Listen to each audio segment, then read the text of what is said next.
Vous avez réussi, LR, gauche et macronistes, ce que d'aucuns semblaient ou pensaient impossible.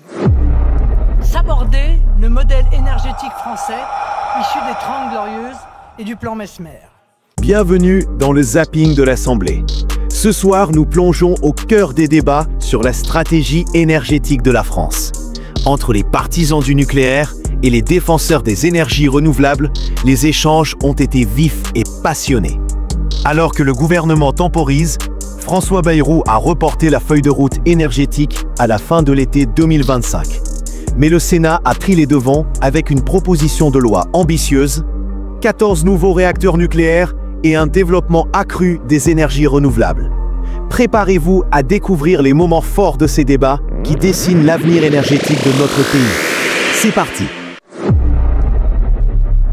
Imaginez que soient dessinés les plans de votre appartement où vous vivrez demain sans jamais qu'on vous les montre.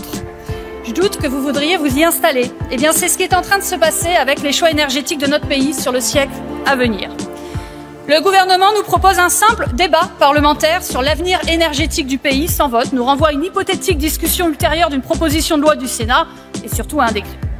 Le gouvernement n'assume donc pas de projet de loi, ne garantit même pas que la programmation pluriannuelle de l'énergie soit issue d'un examen et d'un vote des parlementaires. Je crois que bon nombre d'entre nous ne se satisfont pas du tout de cette méthode, qualifiée d'ailleurs par le rapporteur général du budget d'anomalie démocratique, ce que je partage entièrement. Cela n'échappera à personne. Il suffit de jeter un coup d'œil périphérique pour savoir à quel point nous sommes les uns et les autres préoccupés par cette question centrale de notre souveraineté énergétique. Dans ce débat, le gouvernement n'a rien à vendre, aucune thèse à faire triompher sur les autres, aucun adversaire à réduire. Nous ne sommes sous l'emprise d'aucun prêt-à-penser, d'aucun dogmatisme, d'aucune idéologie. Et le gouvernement n'est sous la coupe d'aucun intérêt particulier. Nous voulons qu'un débat se tienne, un débat au sens plein du terme, sincère et honnête. Notre seule boussole sera l'intérêt général. Et pour l'identifier, nous nous appuierons autant que possible sur la méthodologie scientifique, sur les faits et sur la raison.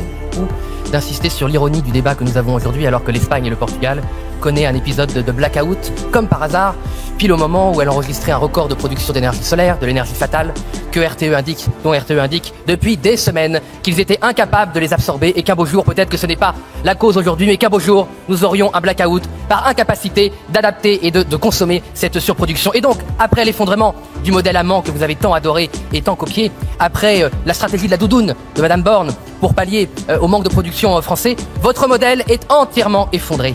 Votre modèle n'a pas fonctionné. Et l'ironie veut que vous vouliez continuer votre modèle, monsieur. Monsieur Macron nous fait perdre du temps depuis 8 ans et vous continuez, alors que tant de Français ne peuvent payer leurs factures de gaz, d'électricité. Vous deviez présenter une loi pluriannuelle sur l'énergie et le climat en 2023. Vous avez 2 ans de retard. Et en plus, le débat d'aujourd'hui ne donnera lieu à aucun vote, car vous avez peur de la démocratie. Vous allez imposer par décret la programmation de l'énergie. Et à vous entendre tout à l'heure, il y a fort à craindre que ce soit le Rassemblement national qui tienne le crayon. Est une anomalie démocratique. Considérant la gravité des questions qui sont posées en matière de souveraineté énergétique, de compétitivité des entreprises, de pouvoir d'achat des ménages et de maîtrise des techniques de production les plus innovantes pour des filières énergétiques, les Français étaient en droit d'attendre plus qu'un décret sur la politique énergétique de notre pays. D'autant plus que ce débat ne sera suivi d'aucun vote et que la PPL Grémillet, qui a été adoptée en première lecture au Sénat en octobre dernier, devrait être examinée en juin dans notre Assemblée. Il était prévu par les gouvernements précédents qu'il y aurait une loi sur la souveraineté énergétique, loi qui a été abandonnée. Résultat, le Parlement n'est pas saisi sur des décisions qui engagent la souveraineté nationale. Me voici donc invité à bavarder de la question fondamentale de l'énergie dans un débat sans vote improvisé par un Premier ministre aux abois.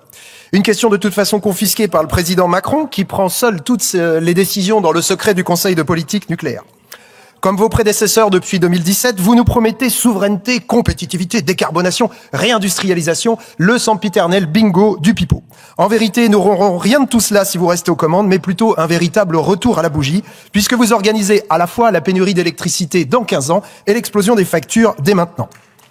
Mais d'abord, votre bilan. Faillite de boulangerie, fermeture de piscines, précarité pour un nombre croissant de nos concitoyens. Oui, vous faites perdre un temps précieux à la France. Quel est le bilan macroniste ? La France est en retard sur les objectifs de développement des énergies renouvelables, en retard sur la trajectoire de baisse des émissions de gaz à effet de serre, en retard sur la sortie des énergies fossiles et la dépendance qu'elles nous créent, en retard sur l'électrification pour décarboner notre consommation d'énergie, car non, la France ne produit pas trop d'électricité, mais elle est en retard sur la hausse de la consommation dont le pays et le climat ont besoin. C'est un bilan contraire à l'intérêt national comme à l'intérêt général humain. Vous faites perdre un temps précieux à des filières industrielles que vous avez tardé à soutenir comme l'hydrolien et énergie renouvelable parfaitement prédictible et régulière, ou des filières que vous fragilisez gravement comme l'éolien en mer qui ne mérite pas le mépris dont vous avez fait preuve tout à l'heure. Le terme d'anomalie démocratique lié à cette PPE, je pense y avoir déjà répondu. Il y a un certain nombre d'éléments qui me font penser que ça n'est pas une anomalie démocratique. Au contraire, un certain nombre d'arguments qui me semblent pour le moins fragiles. D'abord, rappelez que les réacteurs nucléaires que nous allons commencer à construire ne seront disponibles qu'en 2038. D'ici là, nous avons besoin, Monsieur Tanguy, d'assurer à nos entreprises, d'assurer aux citoyens et aux ménages français le bénéfice d'une électricité à des prix compétitifs. Pour cela, nous avons besoin du relais des énergies renouvelables. Et ce relais, vous le savez, il nous a été absolument nécessaire et indispensable lorsqu'en 2022 et 2023, notre parc nucléaire a connu de très fortes difficultés, avec la corrosion sous contrainte, avec une vague de froid, avec des difficultés qui sont de nature industrielle, et que tout peut... Monsieur Tanguy. Monsieur Tanguy, s'il vous plaît. Je pense que ce débat a été digne, et sachez que la vocifération ne rend pas vos arguments plus convaincants, Monsieur Tanguy. Tout le monde a pu constater que lorsque notre parc nucléaire a des difficultés, nous avons besoin des renouvelables pour trouver un relais. C'est ce qui s'est passé en 2022 et 2023. Et je pense que la sécurité et la responsabilité nous imposent de prendre des marges. À aucun moment, nous n'aurions parlé du prix. À aucun moment, c'est ce que vous avez dit, Monsieur Tanguy. Monsieur Tanguy, encore une fois, je pense que vous pouvez avoir des difficultés avec les faits, et en 2022 et 2023, tout le monde a constaté ce qui s'est passé, mais je pense qu'à un moment ou à un autre, les faits sont têtus. Alors il n'est pas trop tard pour appliquer le programme du Rassemblement national et transformer l'enfer qui nous est proposé en paradis énergétique. Merci Madame la Présidente. Merci d'avoir suivi ce numéro spécial de Le Zapping de l'Assemblée, consacré à la stratégie énergétique de la France.